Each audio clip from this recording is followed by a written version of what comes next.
Test 3. This is the IELTS Listening test. You will hear a number of different recordings and you will have to answer questions on what you hear.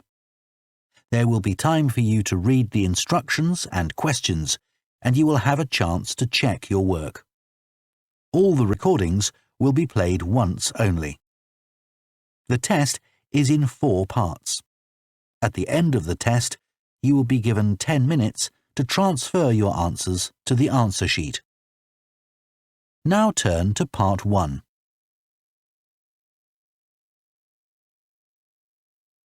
Part 1.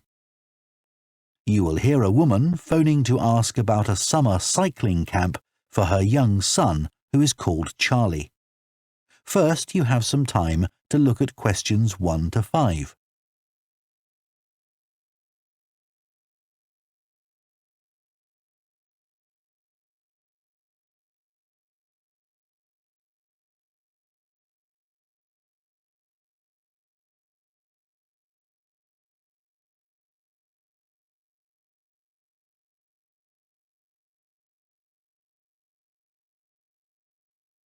Now listen carefully and answer questions 1 to 5.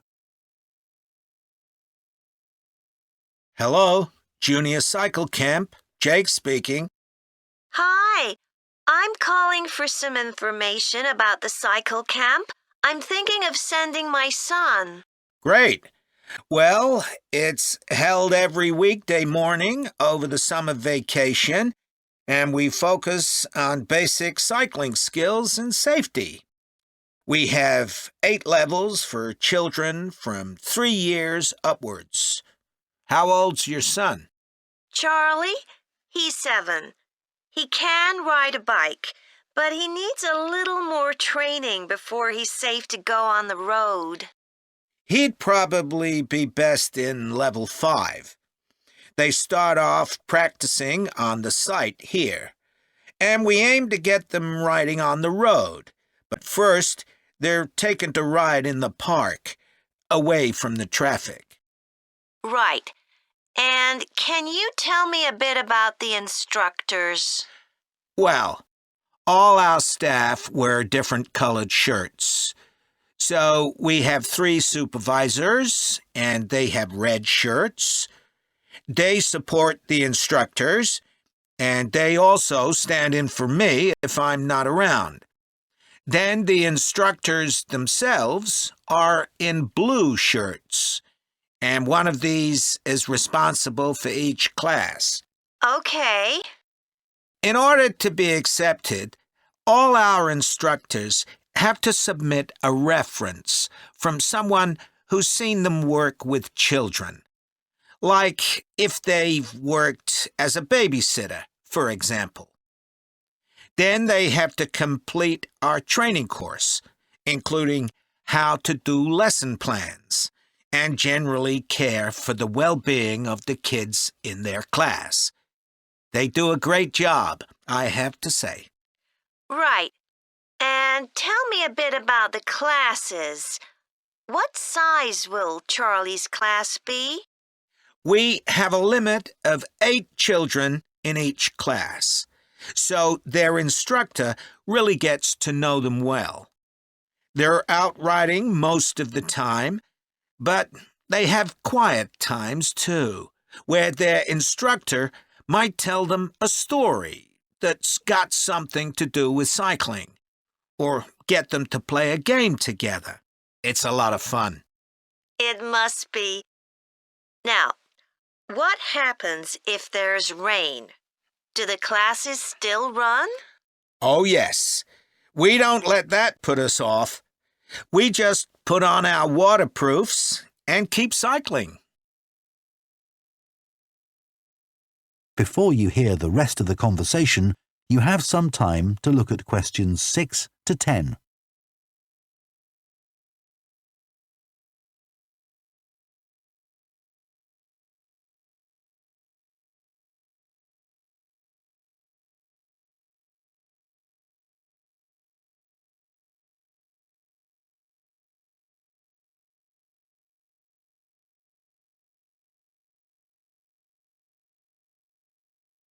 Now listen and answer questions 6 to 10. And is there anything special Charlie should bring along with him? Well, maybe some spare clothes, especially if the weather's not so good. And a snack for break time? How about a drink? No, we'll provide that. And make sure he has shoes, not sandals. Sure. And just at present, Charlie has to take medication every few hours, so I'll make sure he has that. Absolutely. Just give us details of when he has to take it, and we'll make sure he does. Thanks. Now, there are a few things you should know about day 1 of the camp. The classes normally start at 9:30 every morning, but on day 1, you should aim to get Charlie here by 9:20. The finishing time will be 12:30 as usual. We need the additional time because there are a few extra things to do. The most important is that we have a very careful check to make sure that every child's helmet fits properly. If it doesn't fit, we'll try to adjust it, or we'll find him another one. But he must wear it all the time he's on the bike. Of course. Then, after that, all the instructors will be waiting to meet their classes, and they'll meet up in the tent. You can't miss it, and each instructor will take their class away and get started. Okay, well, that all sounds good. Now, can you tell me how much the camp costs a week? $199. We've managed to keep the price more or less the same as last year. It was $190 then. But the places are filling up quite quickly. Right. Okay, well, I'd like to book for the... That is the end of part 1. You now have half a minute to check your answers to part 1.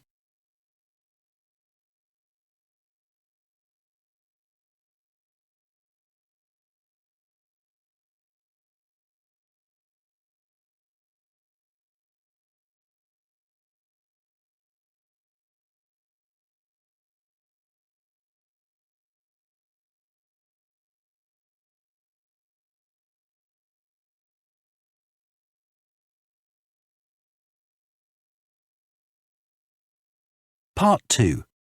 You will hear a recruitment officer called Megan Baker giving a talk at a jobs fair about opportunities for those interested in the food and agriculture sectors.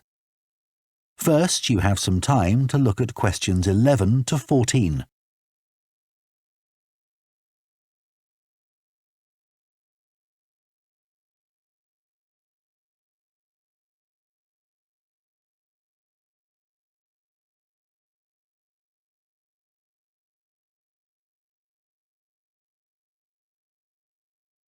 Now listen carefully and answer questions 11 to 14. Hello everyone, my name's Megan Baker and I'm a recruitment consultant at AVT Recruitment Specialists.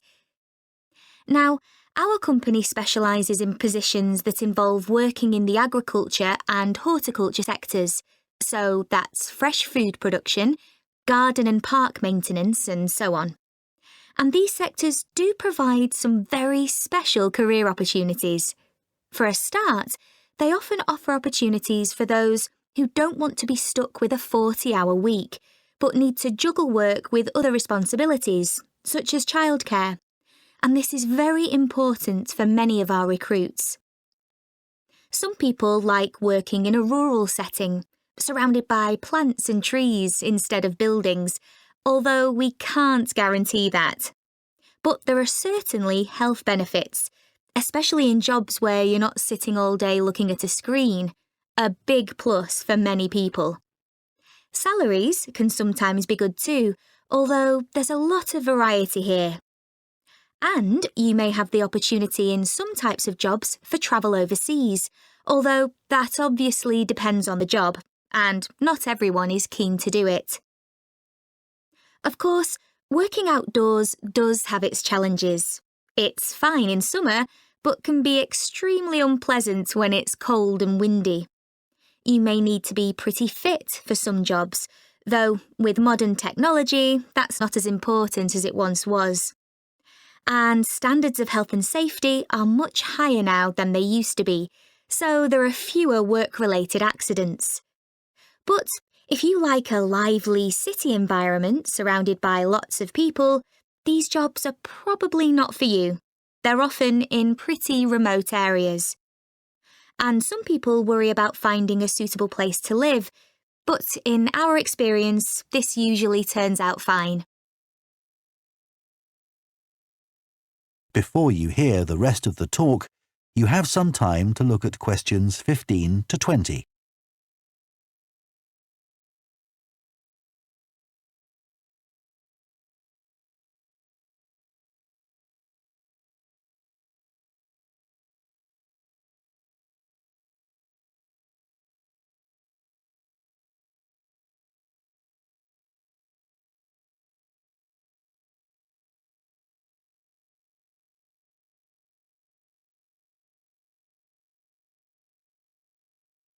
Now listen and answer questions 15 to 20. Now, let me tell you about some of the exciting jobs that we have on our books right now. One is for a fresh food commercial manager. Our client here is a very large fresh food producer, supplying a range of top supermarkets. They operate in a very fast-paced environment with low profit margins. The staff there work hard, but they play hard as well. So if you've a sociable personality, this may be for you. We have an exciting post as an agronomist, advising farmers on issues such as crop nutrition, protection against pests, and the latest legislation on farming and agricultural practices. There are good opportunities for the right person to quickly make their way up the career ladder, but a deep knowledge of the agricultural sector is expected of applicants. A leading supermarket is looking for a fresh produce buyer who is available for a 12-month maternity cover contract. You need to have experience in administration, planning and buying in the fresh produce industry, and in return will receive a very competitive salary. We have also received a request for a sales manager for a chain of garden centres. You will be visiting centres in the region to ensure their high levels of customer service are maintained. This post is only suitable for someone who is prepared to live in the region. There is also a vacancy for a tree technician to carry out tree cutting, forestry and conservation work. Candidates must have a clean driving licence and have training in safety procedures. A year's experience would be preferred, but the company might be prepared to consider someone who has just completed an appropriate training course. Finally, we have a position for a farm worker. This will involve a wide range of farm duties, including crop sowing and harvesting, machine maintenance, and animal care. Perks of the job include the possibility of renting a small cottage on the estate and the chance to earn a competitive salary. A driving licence and tractor driving experience are essential. That is the end of Part 2. You now have half a minute to check your answers to Part 2.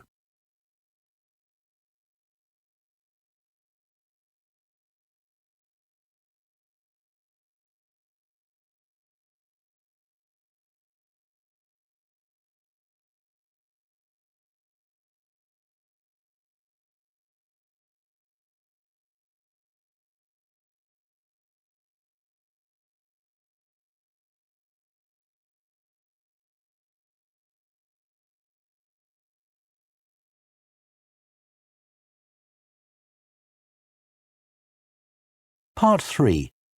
You will hear two food science students called Adam and Rosie starting to plan their presentation on diet and obesity.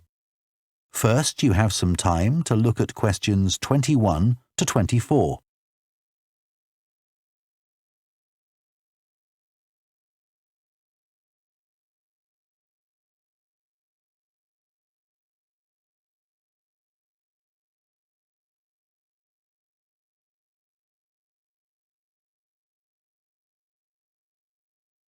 Now listen carefully and answer questions 21 to 24.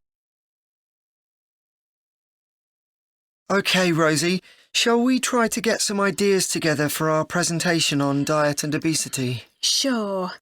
I can talk about the experiment I did to see if people can tell the difference between real sugar and artificial sweeteners. Where you gave people drinks with either sugar or artificial sweeteners, and they had to say which they thought it was? Yeah, it took me ages to decide exactly how I'd organise it, especially how I could make sure that people didn't know which drink I was giving them.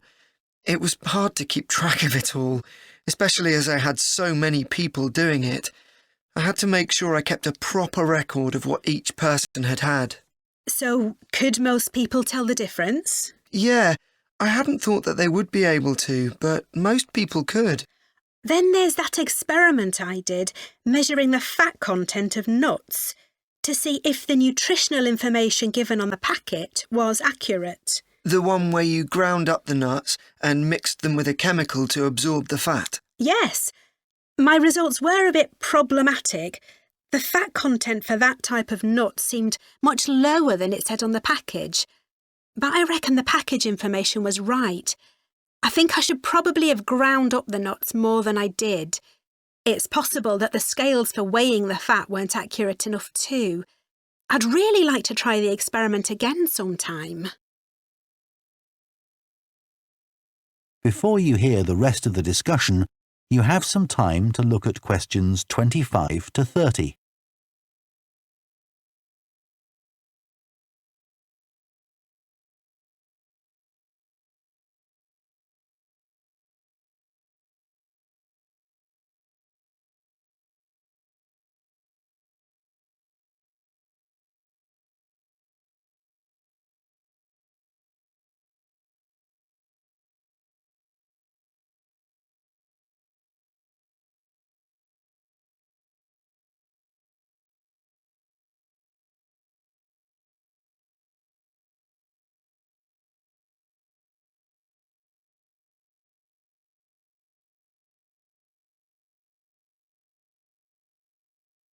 Now listen and answer questions 25 to 30. So, what can we say about helping people to lose weight? There's a lot we could say about what restaurants could do to reduce obesity. I read that the items at the start of a menu and the items at the end of a menu are much more likely to be chosen than the items in the middle. So, if you put the low-calorie items at the beginning and end of the menu, people will probably go for the food with fewer calories without even realising what they're doing. I think food manufacturers could do more to encourage healthy eating. How? Well, when manufacturers put calorie counts of a food on the label, they're sometimes really confusing, and I suspect they do it on purpose, because food that's high in calories tastes better, and so they'll sell more. Yeah, so if you look at the amount of calories in a pizza, they'll give you the calories per quarter pizza, and you think, oh, that's not too bad. But who's going to eat a quarter pizza? Exactly. I suppose another approach to this problem is to get people to exercise more. Right. In England, the current guidelines offer at least 30 minutes of brisk walking 5 days a week. Now, when you ask them, about 40% of men and 30% of women say they do this. But when you objectively measure the amount of walking they do with motion sensors, you find that only 6% of men and 4% of women do the recommended amount of exercise. So you can see why obesity is growing. So how can people be encouraged to take more exercise? Well, For example, think of the location of stairs in a train station. If people reach the stairs before they reach the escalator when they're leaving the station, they're more likely to take the stairs. And if you increase the width of the stairs, you'll get more people using them at the same time. It's an unconscious process and influenced by minor modifications in their environment. Right. And it might not be a big change, but if it happens every day, it all adds up. Yes, but actually, I'm not sure if we should be talking about exercise in our presentation. Well, we've done quite a bit of reading about it. I know, but it's going to mean we have a very wide focus, and our tutor did say that we need to focus on causes and solutions in terms of nutrition. Oh, I suppose so. And we've got plenty of information about that. OK, well, that will be simpler. So, what shall we do now? We've still got half an hour before our next lecture. Let's think about what we're going to include and what will go where. Then we can decide what slides we need. OK, fine. That is the end of Part 3. You now have half a minute to check your answers to Part 3.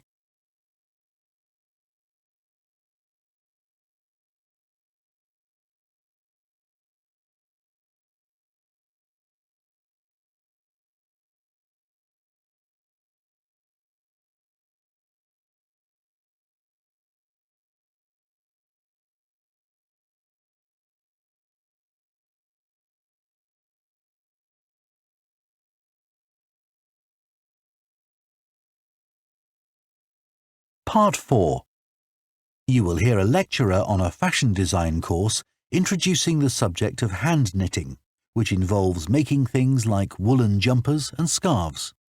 First, you have some time to look at questions 31 to 40.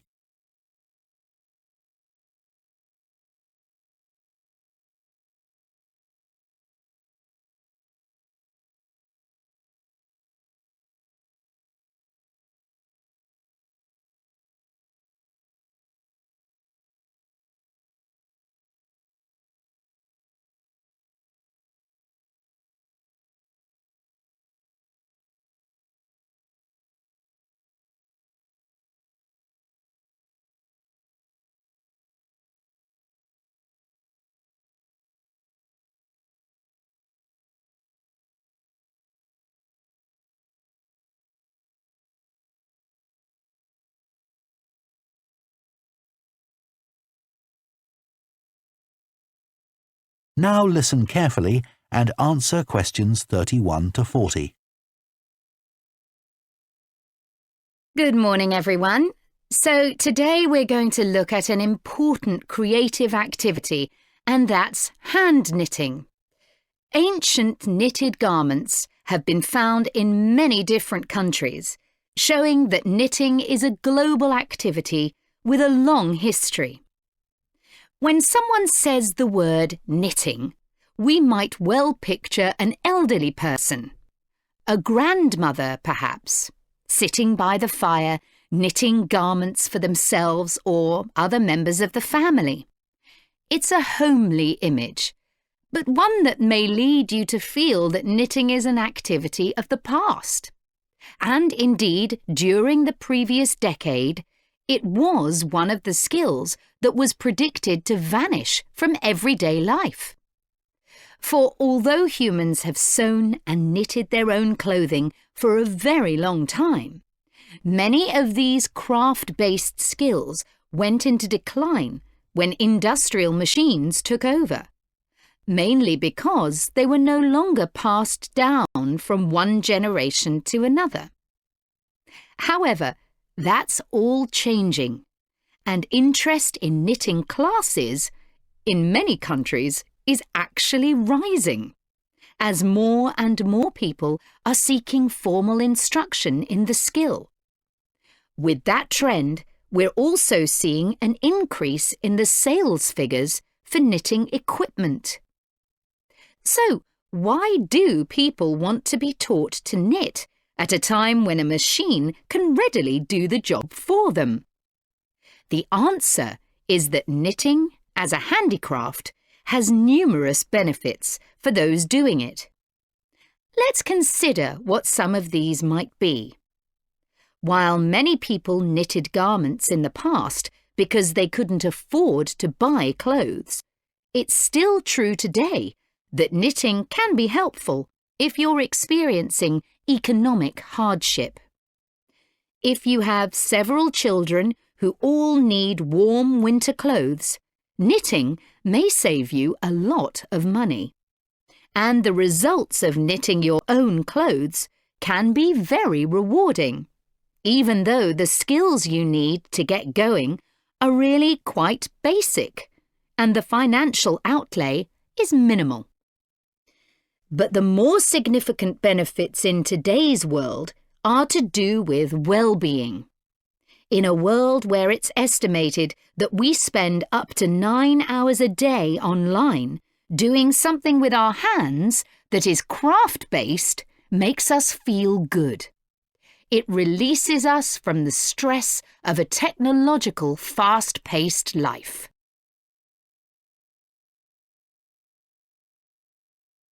Now, let's look back a bit to early knitting activities. In fact, no one really knows when knitting first began. But archaeological remains have disclosed plenty of information for us to think about.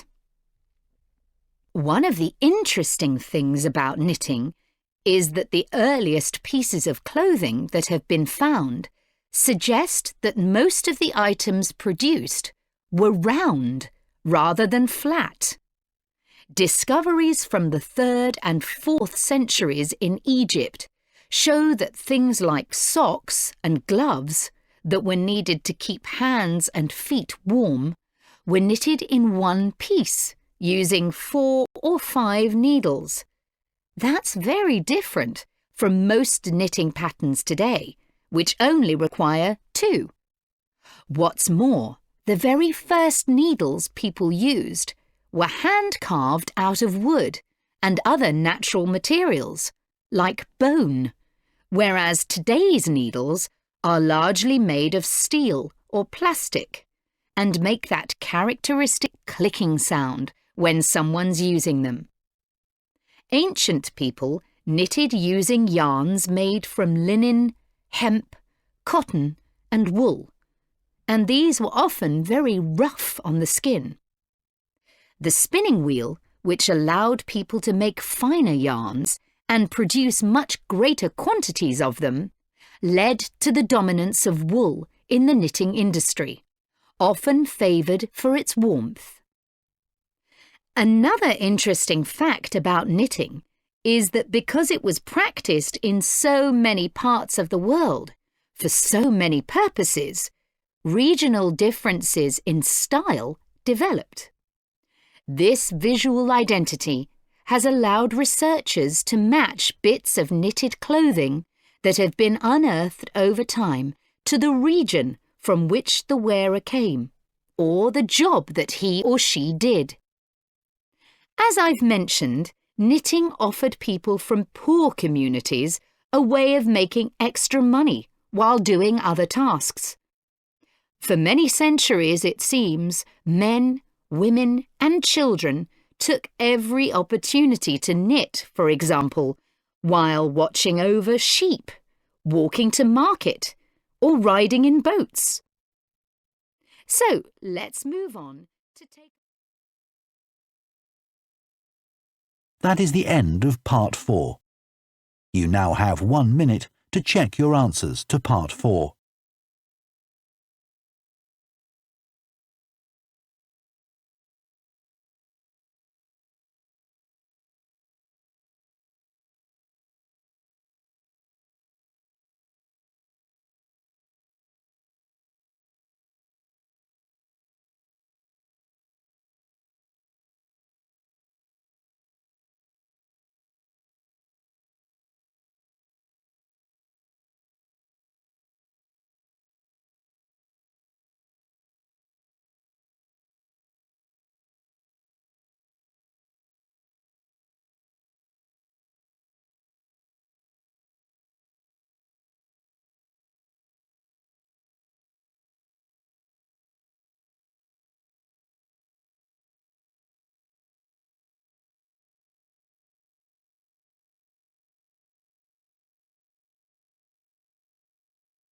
That is the end of the listening test.